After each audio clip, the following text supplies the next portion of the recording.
Guys, जैसा कि semester 5 का एग्ज़ाम चल रहा है और हम लगातार वीडियो अपलोड करते आ रहे हैं। तो हमारा आज का टॉपिक जैसे कि आप जानते ही हैं, क्योंकि आप थंबनेल देख चुके हैं। जैसा कि हमारा आज का टॉपिक क्या है, तो 1911 का जो चीनी क्रांति हुआ था चीन में, उसके बारे में बताएंगे, ठीक है। और चीनी क्रांति का कारण हम सभी बताएंगे, क्योंकि कारण बताने वाले हैं और चीनी क्रांति क्या था ये बताने वाले हैं, ठीक है। तो वीडियो को अंत तक देखना। थोड़ा सा लॉन्ग वीडियो बनेगा, क्योंकि इसके कारण बहुत ही है, लगभग 8-10 कारण है। तो वीडियो को अंत तक देखना, बहुत ही मतलब कि मेरे बात को ही समझना, ठीक है। तो वीडियो को अंत तक देखना। तो आगे की ओर, जैसे कि 1911 का जो चीनी क्रांति हुआ था, ठीक है, उसका हम एक बार झलक समझ लेते हैं। क्या था 1911 का चीनी क्रांति, क्या था उसका एक झलक समझ लेते हैं। देखिए, ये जो 1900 चीनी क्रांति हुआ था, ये आधुनिक विश्व इतिहास का एक महान घटना था, ठीक है। एक आधुनिक विश्व इतिहास का एक महत्वपूर्ण घटना था, ठीक है। यदि हम इसका अंतर्राष्ट्रीय प्रभाव की दृष्टि से देखा जाए, तो जिस प्रकार से 1789 का, ठीक है, फ्रांसीसी क्रांति हुआ था, जितना महत्वपूर्ण था उतना महत्वपूर्ण चीनी क्रांति था 1911 का। उसी प्रकार 1917 का रूसी क्रांति का जितना महत्व था, उतना ही महत्व 1911 का चीनी क्रांति का। सोच लीजिए, रूसी क्रांति और फ्रांसीसी क्रांति का कंपेयर इस क्रांति से हो रहा है, 1911 की क्रांति चीनी क्रांति से। कितना बड़ा आंदोलन था ये, कितना बड़ा क्रांति था ये, सोच लीजिए आप। इसका तुलना रूसी क्रांति और फ्रांसीसी क्रांति से कर रहा है, ठीक है। इसमें हुआ क्या, इसमें हुआ क्या कि एक पुराने युग जो चलता आ रहा था, जो कि चीन राजवंश से समृद्ध था, ठीक है। एक पुराना युग था, चलता आ रहा था कई वर्षों के बाद से, कई वर्षों से।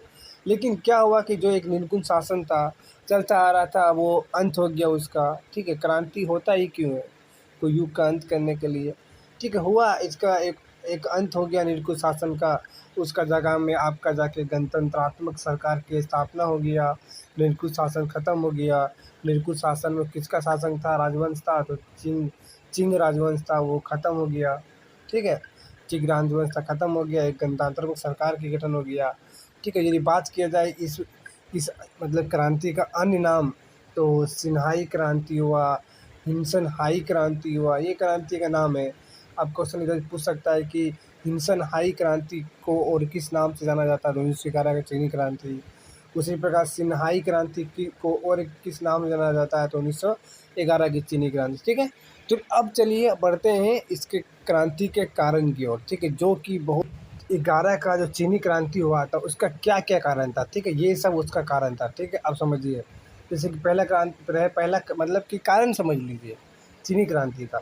चीन में जो राष्ट्रवादी जो आंदोलन था, उसका एक कारण था। दूसरा कारण था राजवंश का चक्र का प्रभाव था। तीसरा कारण हम समझ सकते हैं कि आर्थिक पतन या फिर सामाजिक असंतोष जो बढ़ गया था। पारदर्शिता भी था, ठीक है। और कहीं न कहीं विरोधी शक्तियों का विकास भी हो चुका था, जिस कारण से चीनी क्रांति के कारण बना। राष्ट्रवाद का उदय हो चुका था। फिर तुम्हारा जाके क्रांतिवादी वर्ग का उदय हो चुका था। फिर तोंग मेंग हुई जो एक संगठन था, उसका कहीं न कहीं गठन हो चुका था, ठीक है। ये सब कारण हुआ, चीनी क्रांति का ये एक मुख्य कारण था, ठीक है। अब इसमें हम बात करेंगे पूरा डिटेल्स में, तो वीडियो को अंत तक देखना, ठीक है, क्योंकि हम सारा पॉइंट को हम कवर करवाएंगे धीरे-धीरे, ठीक है। तो वीडियो को अंत तक देखना। चलिए आगे है कि चीन में राष्ट्रवादी आंदोलन जो एक चीनी क्रांति का कारण बना था, ठीक है। चीनी क्रांति का कारण बना था।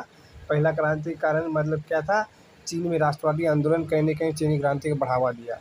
अब कैसे दिया समझिए, देखिए 1911 में चीनी क्रांति को आधुनिक विश्व इतिहास का एक महान घटना थी, ठीक है। इस क्रांति से एक पुराने युग का अंत हुआ।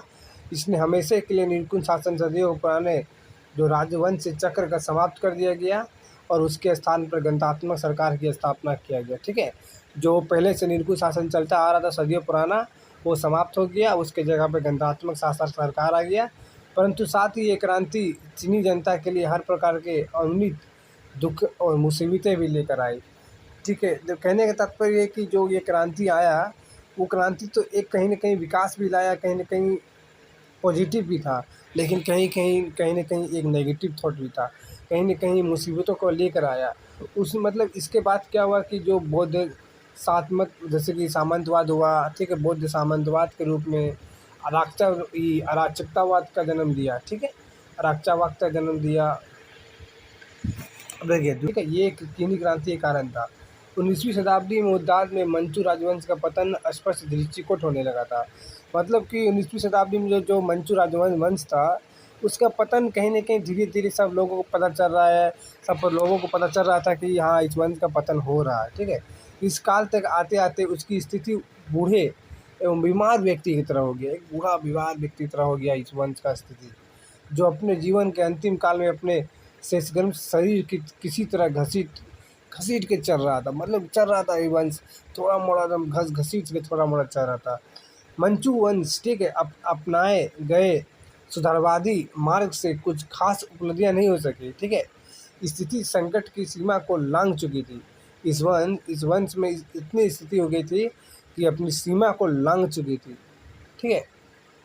उसका आगे देखिए, इसी में कहा गया है कि मंचुओं की द्वि आदेश शीघ्रता से नष्ट हो रहा था और इस जर्जर राजवंश का अंत तीव्र करने में, देखिए तीव्र करने में एक कारक जिसे इतिहासकार राजवंश के उत्थान एवं पतन के रूप में देखता है।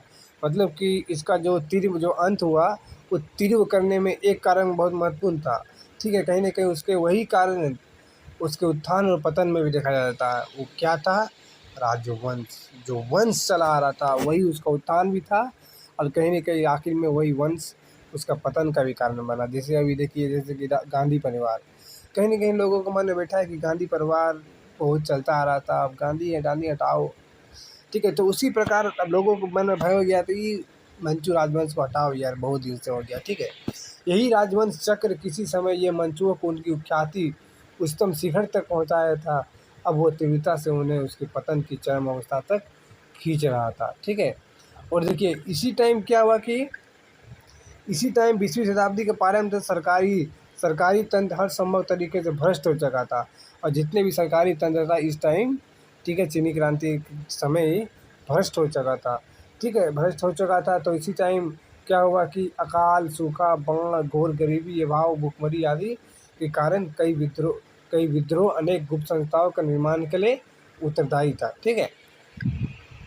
ये आर्थिक पतन एवं सामाजिक असंतोष, ठीक है, ये तीसरा पॉइंट है। वे आर्थिक शक्तियों जो पिछले राजवंशों के उत्थान एवं पतन को अभिशंसित करती थी, मंचुओं के समय भी कार्यरत थी। जो पिछले राजवंश के उत्थान और पतन में जो महत्वपूर्ण भूमिका निभाई थी, ये यहाँ भी महत्वपूर्ण निभा रही थी, ठीक है, आर्थिक सामाजिक में, ठीक है। लेकिन क्या हुआ कि जो खेती योग्य भूमि में बिना किसी वृद्धि में के जनसंख्या में तीव्र वृद्धि, प्रतिकूल विदेशी व्यापार, विदेशी मुआवजाएँ, प्रकृति आपदाओं से लोगों को, विशेषकर कृषकों को जीवन स्तर गिरावट आया। मतलब क्या हुआ कि जो इस टाइम क्या हुआ कि अचानक जनसंख्या वृद्धि हुआ, अचानक विदेशी व्यापार का चावन गिर गया, विदेशी मुआवजाएँ गिर गया, प्रकृति आपदाएँ आने लगा। तो धीरे-धीरे जो विशेषकर जो कृषि वर्ग था, उनके जीवन स्तर अचानक से गिर गया।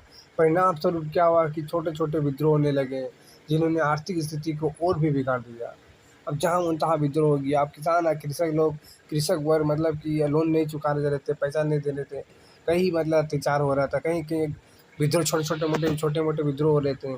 जापान ने इस प्रकार की चुनौती का सामना बड़े पैमाने पर प्रौद्योगिकीकरण और सुधारों द्वारा किया गया, परंतु मंचू सरकार बड़े पैमाने पर प्रौद्योगिकीकरण प्रारंभ करने और घरेलू उद्योग व्यावसायिक वर्ग को उनके स्वतंत्र विकास हेतु विदेशी प्रतियोगिता से संरक्षण दिलाने में बुरी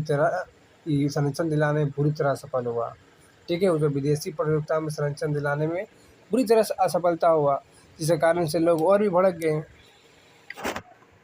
देखिए पारदर्शिता, देखिए पांचवा पॉइंट, पारदर्शिता एवं प्रादेशिक नेताओं का उदय उत्तर मंचू काल का एक विशेष लक्षण था।